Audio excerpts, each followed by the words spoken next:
Hi, I'm Phil Benjamin, and this is a report on the 7 principles for good practice in undergraduate education by Phil Benjamin, that's me, and Paul Puccio. Paul teaches English literature and I teach mathematics, so rather than trying to make a sort of a crazy hybrid course, what we decided to do was look at how these principles for good practice can be applied in a variety of contexts. And this will be made clear as we progress through the presentation. The first strategy is encouraging contact between students and faculty. And here are some ways that this can be achieved. At the start of the semester, ask students to complete a confidential questionnaire about their commitments and responsibilities outside of school. We need to also maintain personal contact with each individual student throughout the term, expressing praise or concern about their work, and so on.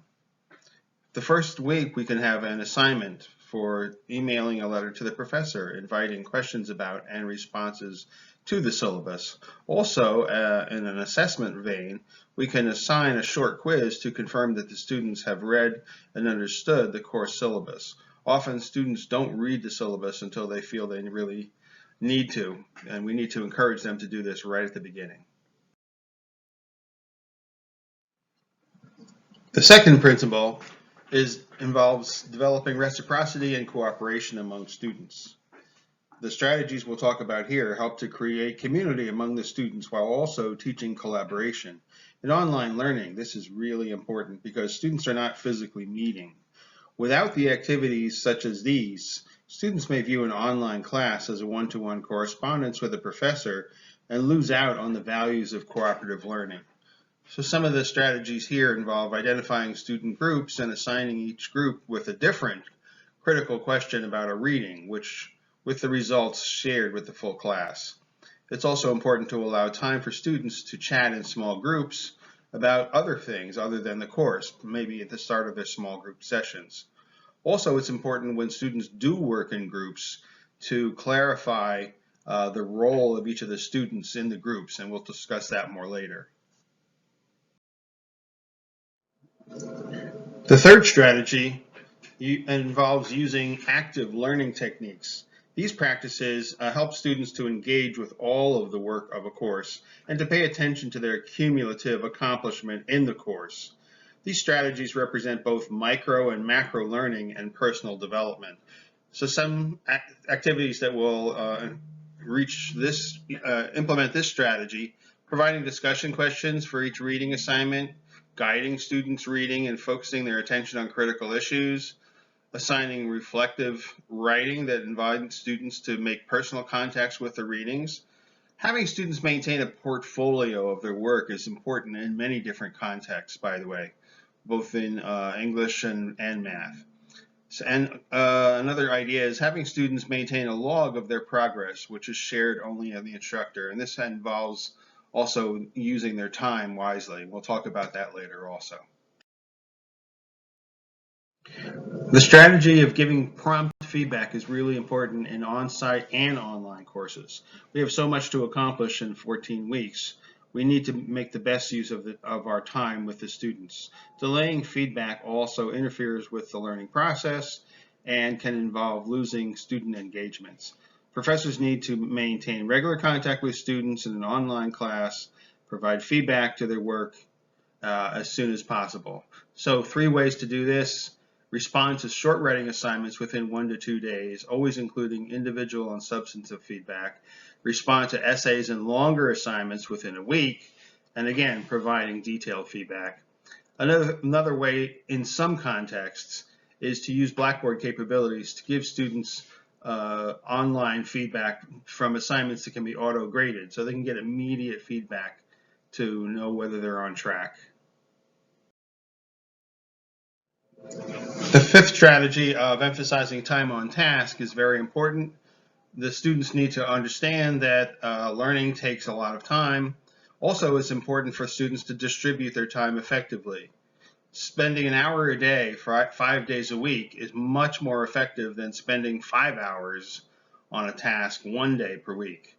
So some ways to implement these strategy. One is to announce and adhere to specific deadlines for writing assignments, structure the deadlines to allow the students adequate time for all stages, including feedback at the writing center, calibrate the length of reading assignments according to the time allowed, and also provide feedback to the student about how they appear to be using their time based on the instructor's feedback. Students will often meet the expectations that they perceive are set for them in a course. So strategy 6, it's important to always communicate that we have high expectations for students. We should never dilute assignments for students who are struggling. Instead, we need to help them to catch up and meet the skills that we expect of them. We need to use the correct terminology for the discipline, and we expect the students to use that terminology also. Also, it's important when a course has multiple units, which almost every course does, to emphasize that we expect the students to master all of the units, not 3 out of the 4 or 4 out of the 5. Everything in the course curriculum is important for mastery.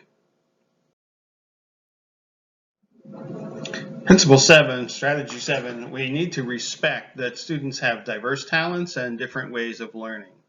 And we need to, for our part, incorporate audio and visual materials to accompany enhanced assigned readings.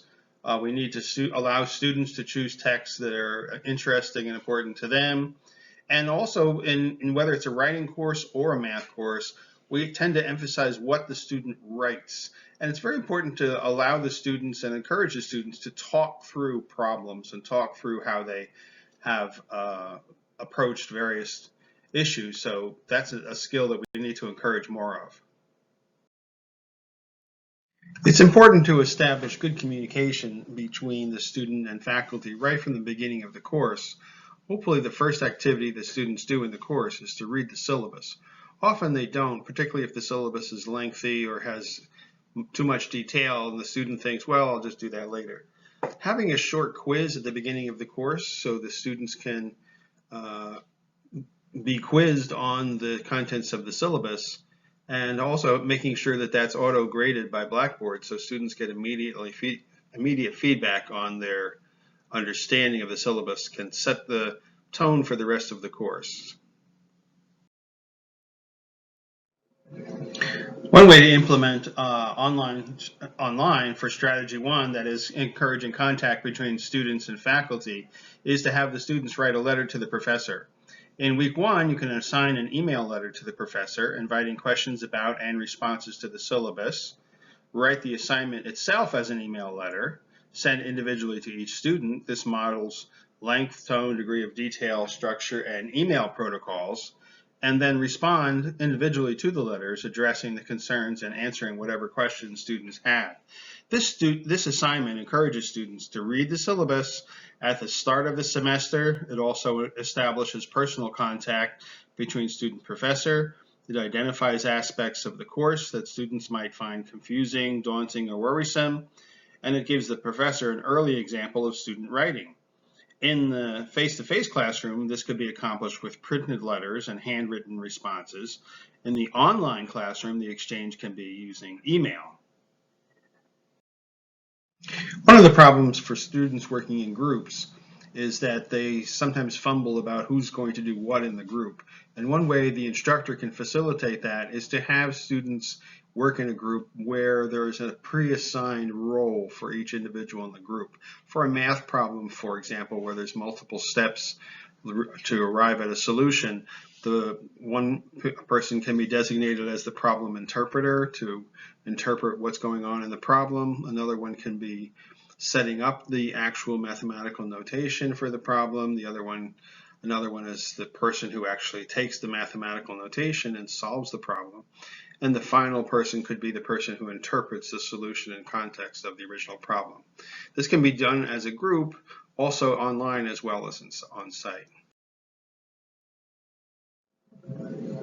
For strategy 2 online, that is developing reciprocity and cooperation among the students, have students work in groups on different topics. Identify student groups and assign each group to a different critical question about a reading with results to be shared with the full class. Then students post their responses to dedicated sections on the discussion board, and they're assigned to write substantive responses to posts about a question different from their own. This helps to make students responsible not for specific questions and makes them feel a bit like experts in one aspect of the reading. It also demonstrates the importance of focusing attention on a single critical topic and not getting distracted by other elements of the text. The response activity ensures that students will engage with other topics, and that broadens and deepens their reading comprehension. It's important for students to have discussion groups where they can interact with the other students about the course material, but it's also important for them to have an opportunity to to give their commentary to the instructor in a private way. One way to do that is through logs, where the student logs their impression about each particular unit of the course. They're required to make an entry in the log for each unit, but it's not graded in any sense, and hopefully they will have some honest interaction with the instructor using that method.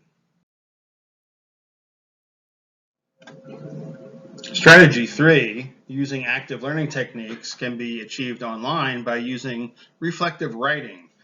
Assign reflective writing that invites students to make personal connections with the readings. Then you can use class journals, the class journals component of Blackboard, to keep this writing confidential, shared only with the professor. Students can then return to their journal entry for an individual book and add thoughts as they read and reflect more. The professor then responds to these journal entries, but never with judgment of the content. Students would earn credit just for completing the work. Especially with literature about cultures and time periods other than their students' own, this activity of connecting the dots between readings and their lives helped them appreciate the relevance of literature and the value of the whole course. It helps them see how literature offers them new ways of understanding the world and themselves. There's no formulaic right answers for this. As long as the student develops his or her reflection, learning takes place. Two Blackboard capabilities can be used to help give students prompt feedback for assignments. First of all, assignments can be set up if the answers are appropriately short so that the student can complete the assignment on Blackboard and get instant auto grading so that they'll know what they got right and what they got wrong. The other nice thing about Blackboard is you can set up assignments so that students can repeat the assignment.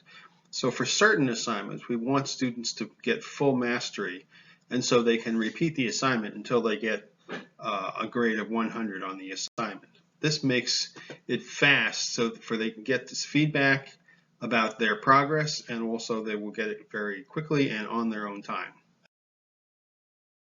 The fourth strategy implemented online, that is giving prompt feedback, involves responding to essays and longer assignments.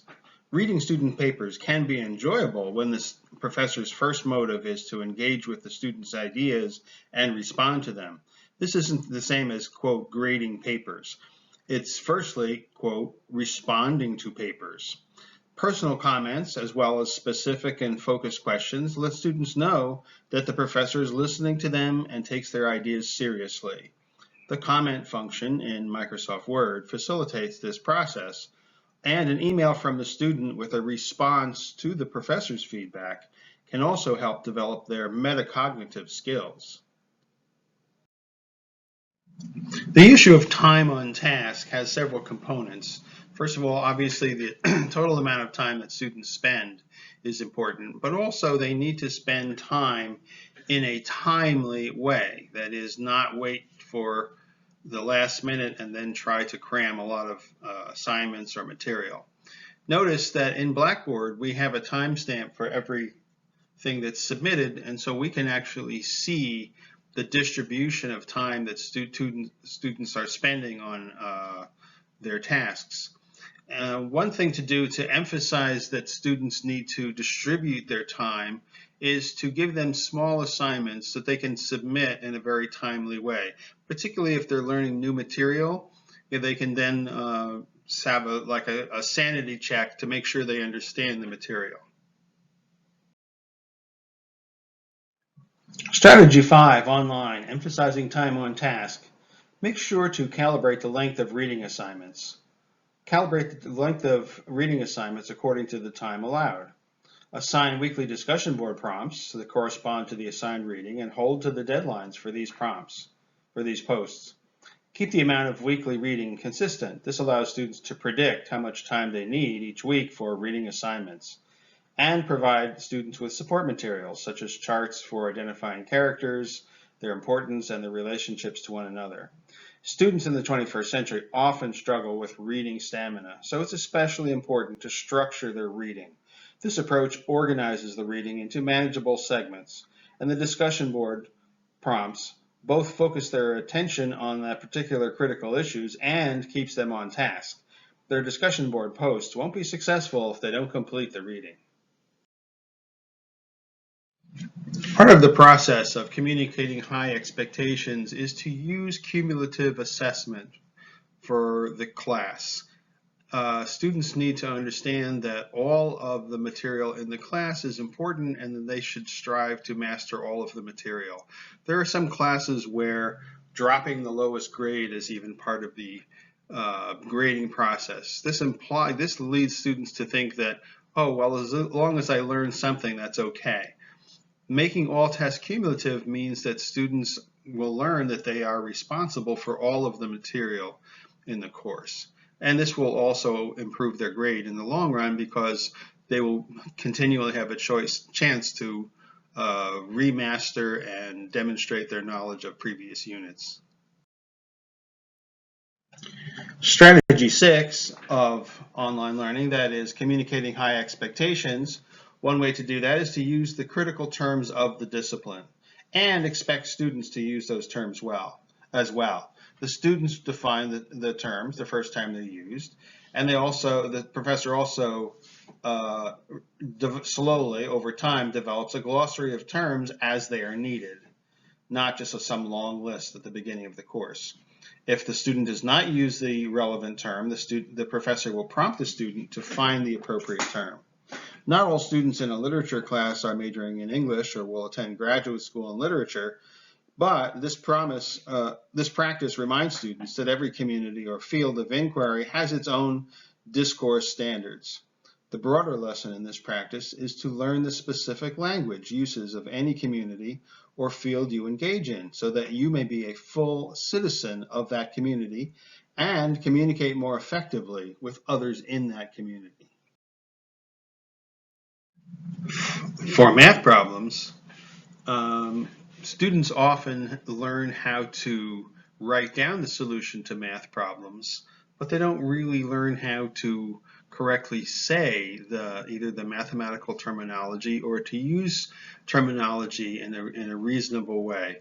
So one of the things about learning in alternative ways is to have students practice the right way to talk about problems.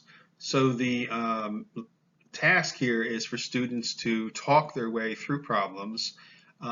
Since it's online, what they can do is record how they speak about the problems, and then they can get feedback. This could be an individual assignment or an assignment through some kind of a group project too. Strategy 7, online, respecting diverse talents and ways of reading. Part of that is incorporating audio and visual materials into the assignments.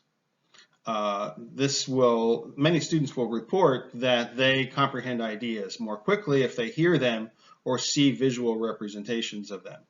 And this will be part of their weekly work. Audio-visual materials are used in face-to-face classroom, and when that happens, students are usually expected to comprehend the material on the first hearing and seeing. Online learning allows students to take the time they need to digest various materials. They can replay or pause the audiovisual material as needed. If discussion board prompts and essays invite students to incorporate these materials into their responses, students also learn about the interconnections of various forms of the media and text.